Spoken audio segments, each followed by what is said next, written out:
அப்பானா லவ், ரொம்ப கேரிங்காக இருப்பாங்க. எதுவாக இருந்தாலும் அப்பாட்ட சொல்லிக்கலாம். அப்பா எப்பயுமே ஹீரோ தான். உங்க அப்பாட்ட உங்களுக்கு ரொம்ப பிடிச்ச விஷயம் என்ன? அப்பானாலே பிடிக்கும். அவர் வந்து எனக்கு ரொம்ப செல்லம் கொடுப்பாரு. வெங்கடேசன் சொன்னா இந்த சம்பவத்தை சொல்லுவாங்க. அப்படி பண்ணியான இன்சிடென்ட் ஏதாவது இருக்கா? அப்பா வந்து பெரிய ரஜினி ஃபேன். ஸோ ரஜினி பார்க்குறதுக்காண்டி 10th ஸ்டாண்டர்ட்லேயே பஸ் ஏறி தனியாக சென்னைக்கு போய் ரொம்ப நிறைய ஸ்ட்ரகிள் பண்ணி தான் போய் ரஜினியை மீட் பண்ணி ஒரு ஃபோட்டோ எடுத்துகிட்டு வந்துட்டாங்க கடைசியில்.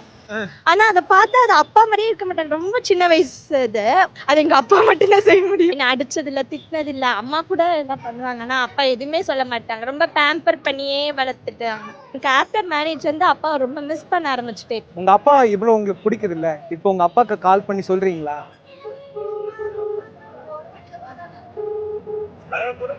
அப்பா மது பேசுறேன்.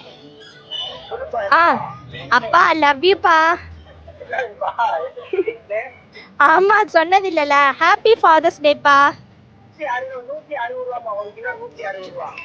கஸ்டமர்.